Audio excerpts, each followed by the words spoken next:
कभी अयोध्या विकास के पैमानों में बहुत पीछे थी। आज अयोध्या नगरी यूपी के अग्रणी शहरों में से एक बन रही है। साथियों, 21वीं सदी का आने वाला समय बहुत महत्वपूर्ण है। आजादी के बाद के 70 साल में भारत विश्व की 11वीं सबसे बड़ी अर्थव्यवस्था बना। 70 साल में 11वीं। लेकिन पिछले 11 साल में ही भारत विश्व की 5वीं सबसे बड़ी अर्थव्यवस्था बन चुका है। और वो दिन दूर नहीं जब भारत विश्व की 3री सबसे बड़ी अर्थव्यवस्था भी बन जाएगा। आने वाला समय नए अवसरों का है, नई संभावनाओं का है। और इस अहम कालखंड में भी भगवान राम के विचार ही हमारी प्रेरणा बनेंगे।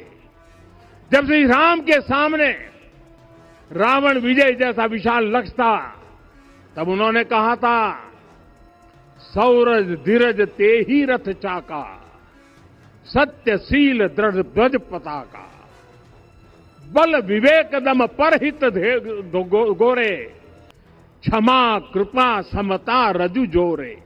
यानी रावण पर विजय पाने के लिए जो रथ चाहिए, शौर्य और धैर्य उसके पहिए हैं, उसकी ध्वजा सत्य और अच्छे आचरण की है, बल विवेक संयम और परोपकार इस रथ के घोड़े हैं।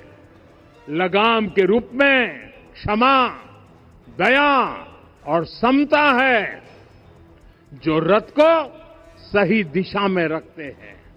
साथियों, विकसित भारत की यात्रा को गति देने के लिए ऐसा ही रथ चाहिए, ऐसा रथ जिसके पहिए शौर्य और धैर्य हो, यानी चुनौतियों से टकराने का साहस भी हो और परिणाम आने तक दृढ़ता से डटे रहने का धैर्य भी हो।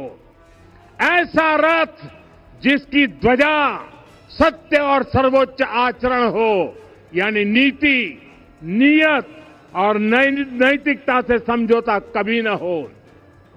ऐसा रथ जिसके घोड़े बल विवेक संयम और परोपकार हो, यानी शक्ति भी हो, बुद्धि भी हो, अनुशासन भी हो और दूसरों के हित का भाव भी हो।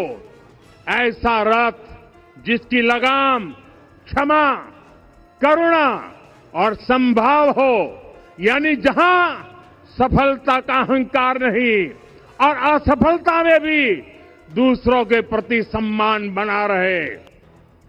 और इसलिए मैं आदरपूर्वक कहता हूं, ये पल कंधे से कंधा मिलाने का है, ये पल गति बढ़ाने का है।